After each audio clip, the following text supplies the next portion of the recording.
Hello and नमस्ते दोस्तों, कैसे हैं आप सब। आई होप मेरे सभी फ्रेंड्स बहुत अच्छे होंगे। सबसे पहले आप सभी को सावन की ढेर सारी शुभकामनाएं। आज सावन का पहला सोमवार है, तो आप सभी को सावन की ढेर सारी शुभकामनाएं, सावन के सोमवार की ढेर सारी शुभकामनाएं। भोले बाबा आप सभी की मनोकामना पूरी करे, जो भी आपकी मन की इच्छा हो सभी मनोकामना भोले बाबा पूरी करें। तो यहाँ पे मंडे के दिन का ये वीडियो है। सुबह के टाइम फटाफट उठ के सारे जो भी घर के काम होते हैं सब मैं निपटा के अब यहाँ पे आ गई हूँ नहा धो के तैयार होने। थोड़ा सा तैयार होके फिर पूजा की तैयारी करना शुरू करूँगी, क्योंकि जैसे सावन से ही हमारे त्यौहार चालू हो जाते हैं और यही टाइम होता है कि जब हम औरतें अच्छे से सजती संवरती हैं, नए कपड़े पहनती हैं, साड़ियाँ पहनती हैं। तो इस टाइम पे तो ज़रूर ही हमें सजना संवरना चाहिए। जो भी हमारे पास हमें भगवान ने दिया है सभी का हमें यूज़ करना चाहिए। जो प्रेमानंद जी महाराज हैं वो भी कहते हैं कि अगर आपको भगवान ने अच्छी धन दौलत, आपको सोना, साड़ी, कपड़ा सब चीज़ दिए हैं तो उसे आप ज़रूर यूज़ किया करें। तिजोरी में रख के उस तरह से लक्ष्मी माँ का अपमान होता है। बहुत से लोग होते हैं जिनके पास भगवान ने नहीं दिया है, वो इस सोच में नहीं पहनते हैं, उन्हें इस चीज़ का दुख रहता है कि हमें तो भगवान ने दिया ही नहीं है। लेकिन अगर आपको भगवान ने दिया है, आपके पास है, तो उसे आप ज़रूर ही यूज़ किया करें। टाइम टू टाइम ज़रूर ही पहना ओढ़ा कीजिए। मैं भी इसी तरह से, हम जैसे हाउसवाइफ हैं, हमें कहीं बाहर तो रोज़ का जाना नहीं रहता है, तो हम सभी चीज़ों को, कपड़े हुए, साड़ियाँ हुए या हमारी ज्वेलरी हुई, हम ये सोच के उसे यूज़ नहीं करते हैं कि जब कोई बड़ा फेस्टिवल होगा या कोई शादी ब्याह होगा तब हम उसे पहनेंगे और वैसे घर में ही पहन के क्या करना है। लेकिन ऐसे नहीं करना है। हम सुहागन औरतें हैं तो हमें घर में ही अच्छे से सज संवर के और इस तरह से त्यौहार के टाइम तो अच्छे से सज संवर के ही घर में रहेंगे तो ज़्यादा हमारे घर में फिर पॉजिटिविटी आती है, उन्नति होता है, हमारे घर का सुख समृद्धि बढ़ती है। तो यहाँ पे देखिए आज मैंने ये वाली साड़ी पहन ली है, थोड़ा सा हरा में ही है। अभी वीडियो को एडिट करते करते मुझे ऐसे लग रहा है हरा और मोर पंखी कलर का थोड़ा सा मैचिंग है कुछ, लेकिन पहनने पे अच्छा लग रहा था मुझे तो मैंने इसे पहन लिया। आज जैसे सावन का पहला सोमवार है तो हरी हरी चूड़ियाँ पहन रही हूँ। वैसे चूड़ियाँ तो डेली में मैं पहनती नहीं हूँ। मेरे बेटे को, जैसे मेरा बेटा 18 साल का हो गया है लेकिन फिर भी उसे चूड़ियाँ मैं कांच की अगर पहन लेती हूँ तो उसकी जो खन खन की आवाज़ आती है तो उसे वो खन खन की आवाज़ से थोड़ा सा डर जैसा लगता है।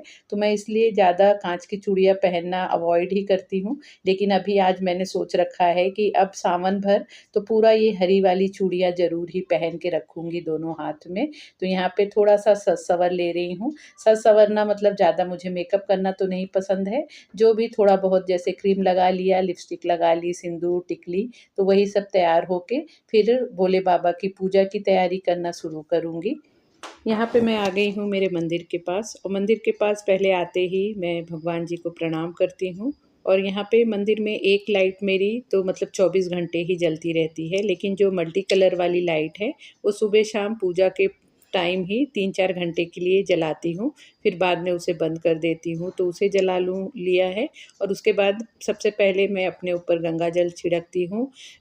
मतलब मंदिर में छिड़कती हूँ, पूरे घर में ही छिड़कती हूँ। इस तरह से पूरे घर में गंगा जल हमें दिन भर में एक बार तो ज़रूर ही मतलब छिड़कना चाहिए। इस तरह से करने पे हमारे घर में जो भी नेगेटिव एनर्जी होती है, नकारात्मक ऊर्जा होती है, वो मतलब ख़त्म हो जाती हैं। और मेन डोर पे भी हमें, हमारे चौखट पे, दरवाजे के ऊपर की तरफ भी इस तरह से छिड़कना चाहिए। ये सब चीज़ें आप एक बार करके ज़रूर देखना, आपको आपके घर में खुद ही पॉजिटिविटी का फीलिंग आएगी। तो इस तरह से देखिए, आप देख सकते हैं कि मेरे दरवाजे पे कितनी ज़्यादा हवा आ रही है। इसी तरह से दरवाज़ा अगर खोल दो, मेन डोर भी खोल दो और बालकनी का भी डोर खोल दो तो इतनी हवा आती है कि हॉल में जो भी चीज़ें हैं वो गिरने पड़ने लगता है। तो मुझे एक तरफ का दरवाज़ा हमेशा बंद रखना पड़ता है और एक तरफ का चालू रखना पड़ता है। 2 साल के ऊपर हो गया है जब से मैंने भोले बाबा का शिवलिंग लाया है। तो मैं मतलब 12 महीना ही जल से तो उनका अभिषेक रोज़ ही करती हूँ। लेकिन सावन के महीने में जो सावन के 4 या 5 सोमवार आते हैं, तो उस दिन मैं उन्हें अलग से चौकी बिठा के उनकी विधिवत पूजा करती हूँ, उनका अभिषेक करती हूँ। तो हर बार तो जैसे किचन में जब मेरा मंदिर था, तो जो पैरेलल वाला प्लेटफ़ॉर्म है, वहाँ पे मैं पूजा कर लेती थी और साल में जो दूसरी पूजा जो भी आती थी, तो वो वाली पूजा मैं मेरे हस्बैंड का जो बेडरूम है, जहाँ पे उनका वर्किंग स्टेशन है, वहीं पे करती थी। जैसे आज वो सुबह अभी 6:30 बजे ही ड्यूटी उनकी ख़त्म हुई है, शिफ्ट ख़त्म हुआ है, तो अब वो सोने चले गए हैं। तो अगर यहाँ पे ये जो मंदिर के बाजू में मैंने सेक्शन बनवाया है, अगर ये नहीं होता तो फिर मुझे वहाँ पे ही मतलब पूजा की तैयारी करनी पड़ती और वहाँ पे करने पे जैसे उन्हें सोने में फिर डिस्टर्बेंस होता था। लेकिन अब ये वाला सेक्शन बनवाने के वजह से मेरा काफ़ी मतलब मुझे कन्वीनिएंट हो गया है कि सभी चीज़ें यहीं पे मैं ये वाले सेक्शन में पूजा कर लेती हूँ और आराम से ऊपर के तरफ ही रहता है। जैसे बच्चे भी जब पढ़ने आते हैं तो वो मतलब ऊपर पूजा पाठ हुई रहती है, तो उससे कोई भी डिस्टर्बेंस नहीं होता है। तो यहाँ पे इसी तरह से अब मेरे पूजा पाठ के लिए बहुत ही आराम हो गया है। तो यहाँ पे मैंने झाड़ू पोछा करने के टाइम, डस्टिंग करने के टाइम ये सब पूरा सेक्शन मैंने पोछा था। लेकिन अभी जैसे यहाँ पे मैंने प्लांट रख रखे थे, तो उसे हटा के मैंने बालकनी में रख लिया है और इसे जब आज पूरे दिन ही भोले बाबा की पूजा होने के बाद चौकी यहीं पे रहेगी। तो कल जब चौकी पे से भोले बाबा को मंदिर में बिठा दूँगी, तब फिर से लाके प्लांट यहाँ पे रख दूँगी।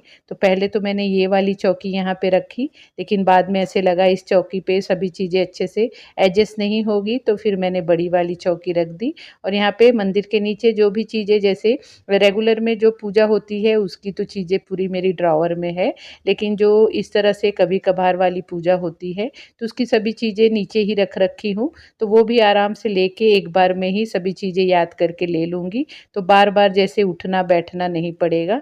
हमारे जैसे जो अकेले लोग होते हैं, जिन्हें अकेले ही घर की हर चीज़ों को देखना रहता है, तो इस तरह से ही जब हम थोड़ा-सा सूझबूझ के साथ काम करते हैं, तब हमारा काम थोड़ा-सा आसान हो जाता है। नहीं तो बार-बार उठना, बैठना, चीज़ों को लेने में थकान ज़्यादा हो जाती है। यहाँ पे अब किचन में आ गई हूँ, तो किचन में से भी जो सब चीज़ें लेनी हैं, तो उसे भी एक साथ एक ही जगह पे जमा कर दूँगी।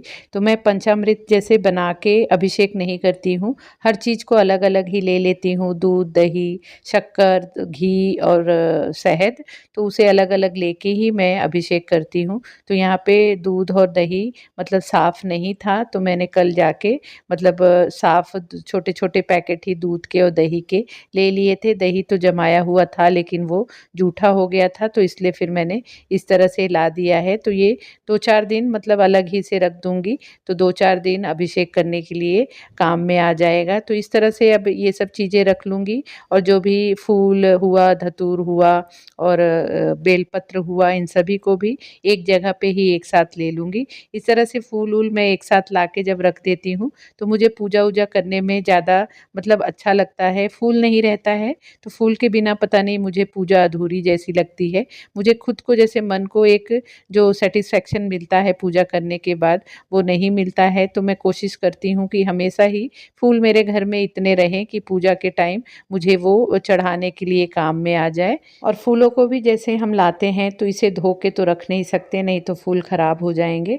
तो इसे जब भी चढ़ाना हो भगवान को, तो उससे पहले उस पे गंगा जल तो ज़रूर ही छिड़क देना चाहिए, भगवान को फूल अर्पित करने से पहले। यहाँ पे देखिए पूजा के लिए मैंने चौकी रेडी कर दी है, तो 2 लंबे वाले दिए मैंने पीछे जला दिया है और साथ में एक घी का दिया लगाया है, धूप लगा दिया है और चौकी पे मैंने सफ़ेद आसन बिछा दिया है। भोले बाबा के पूजा में सफ़ेद चीज़ों का ही ज़्यादा यूज़ होता है, तो इसलिए यहाँ पे सफ़ेद आसन मैंने बिछाया है और साथ में जैसे आप लोगों को पता है कि मुझे रंगोली का बहुत ज़्यादा पसंद है, मुझे अच्छा लगता है, तो मैंने चौकी के चारों तरफ इस तरह से रंगोली रंगोली बना दी है वो भी सफ़ेद कलर में ही बनाई है, क्योंकि जैसे हमारे यहाँ तो गाँवों में कोई पूजा रहती है तो चौकी पूरते हैं, आटे से चौकी बनाते हैं, तो अब यहाँ पे वो सब करना तो पॉसिबल नहीं होता। तो मैं इस तरह से कोशिश करती हूँ कि जहाँ भी पूजा करती हूँ तो थोड़ा-सा रंगोली वहाँ पे ज़रूर बना दूँ। तो यहाँ पे देखिए मेरे भोले बाबा का मैं अभिषेक कर रही हूँ। पहले दूध से किया, फिर दही से किया, फिर उसके बाद घी से करना है, फिर शहद से करना है, उसके बाद शक्कर से करना है।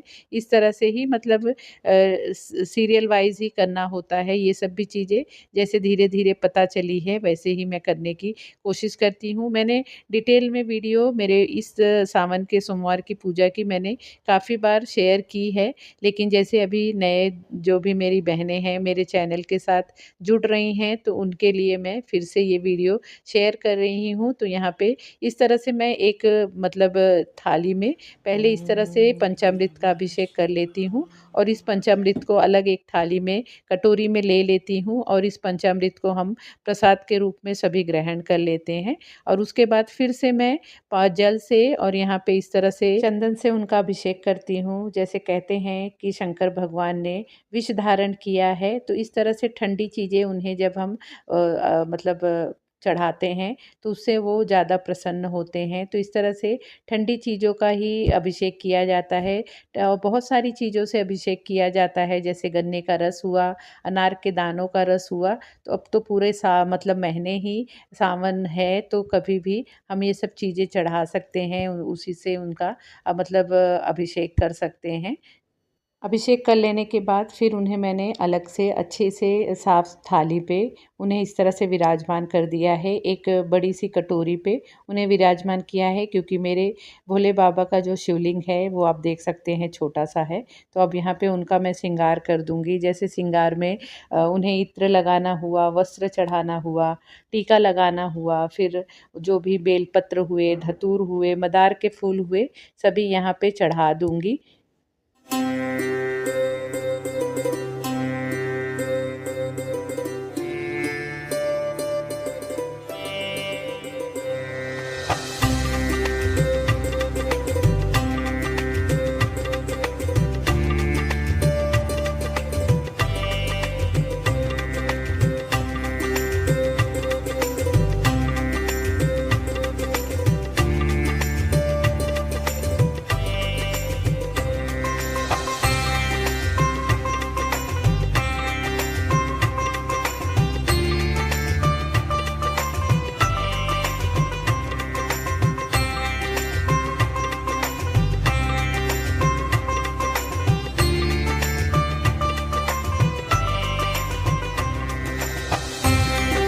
सावन के सोमवार में सिवा मुट्ठी का भी बहुत मतलब महत्व है। तो पहले सोमवार को सिवा मुट्ठी में अक्षत चढ़ाया जाता है। तो अक्षत इस तरह से चावल को मुट्ठी भर लेके और उसमें थोड़ा सा जल डाल के इस तरह से भोले बाबा के ऊपर उसे मुट्ठी हमें चढ़ाना है। ये भी बड़ा शुभ होता है। हर सोमवार का अलग अलग सिवा मुट्ठी होता है। तो इस बार अक्षत था तो मैंने यहाँ इस तरह से अक्षत चढ़ा दिया, फूल चढ़ा दिया और यहाँ पे अब भोले बाबा की आरती करूँगी, उन्हें भोग लगाऊंगी। तो इस तरह से सावन के सोमवार के दिन मेरी पूजा होती है। देखिए पूरी पूजा हो जाने के बाद आप भी मेरे भोले बाबा का दर्शन ले लीजिए। कैसी लग रही है मेरी पूजा और कैसे लग रहे हैं मेरे भोले बाबा, प्लीज़ कमेंट करके ज़रूर बताना आप लोग। घर में छोटी पूजा हो या बड़ी पूजा हो, लेकिन पूजा के बाद काफ़ी सारी चीज़ें फैल जाती हैं। तो यहाँ देखिए मेरी भी काफ़ी सारी चीज़ें यहाँ वहाँ फैल गई हैं। अब पूजा होने के बाद सभी चीज़ों को पहले उनकी जगह पे पहुँचा दूँगी। सभी चीज़ें अपनी जगह पे चली जाती हैं तो दिमाग को एक थोड़ा-सा मतलब सुकून मिल जाता है और चीज़ें फैली हुई नहीं लगती है। और यहाँ पे मुझे एक कमेंट ये आया था कि दीदी आप जो किचन में आप दिया जलाती हैं, वो मतलब घी का जलाती हैं कि तेल का जलाती हैं? तो यहाँ पे मैं बता दूँ, मैं रेगुलर में ही मंदिर में हुआ या मेरे चौखट पे हुआ या तुलसी माँ को हुआ या किचन में जो दिया जलाती हूँ, मैं डेली में इस तरह से मतलब तिल के तेल का ही यूज़ करती हूँ। लेकिन कोई पूजा पाठ जब होती है तब मैं घी का दिया जलाती हूँ। जैसे आज भोले बाबा के यहाँ आप 3 दिया देख रहे हैं, तो पीछे के 2 जो बड़े वाले दिए हैं वो मैंने तिल के तेल का जला रखा है और आगे जो मेन दिया था वो घी का जला रखा है। तो इसी तरह से मैं रेगुलर में तिल का तेल ही यूज़ करती हूँ। और जब कोई पूजा पाठ में जैसे अब देवी का पूजा आएगा या मेरा वैभव लक्ष्मी की पूजा रहती है और पूर्णिमा की पूजा रहती है, तब उसमें मैं घी का दिया जलाती हूँ। तो यही मतलब आप लोग के कमेंट आ रहे थे तो इसलिए मैंने बोला आप लोगों को बता दूँ। तो यहाँ पे देखिए सभी चीज़ें मेरी यहाँ पे अच्छे से सेट हो गई, अपनी जगह पे पहुँच गई। अब यहाँ पे मैं आ गई हूँ किचन में। किचन में भी देखिए काफ़ी सारा सामान फैल जाता है। पूजा में भी जो मतलब अभिषेक करने में छोटे-छोटे बर्तनें अब गंदे हुए हैं, उन्हें भी साफ़ करके तुरंत के तुरंत ही मैं रख देती हूँ। तो चीज़ें सही से अपनी जगह पे रहती हैं और देख के जैसे दिल को उलझन नहीं होती है कि चीज़ें फैली रहती हैं, तो मुझे बहुत ज़्यादा उलझन होती है। मेरा तो साँस ही जैसे फूलने लगता है। तो मैं इसी तरह से तुरंत के तुरंत ही चीज़ों को सही जगह पे रख देती हूँ। और यहाँ पे रात को ही पूरा किचन मैंने साफ़ करके ही सोई थी। तो यहाँ पे आप बर्तनें देख सकते हैं, इतना सारा बर्तन रात को मैंने धो के रखा था। तो अब इसे भी जगह पे लगा दूँगी। इस वीडियो में ये पूजा के सिवा मैं ज़्यादा कुछ आप लोगों के साथ शेयर नहीं करूँगी, क्योंकि पूजा की ही वीडियो बताने में काफ़ी मतलब वीडियो लेंदी हो गया है। और इसमें कुछ और वीडियो ऐड करूँगी तो फिर और ज़्यादा वीडियो बड़ी हो जाती है, जो कि फिर आप लोग देखना पसंद नहीं करते हैं।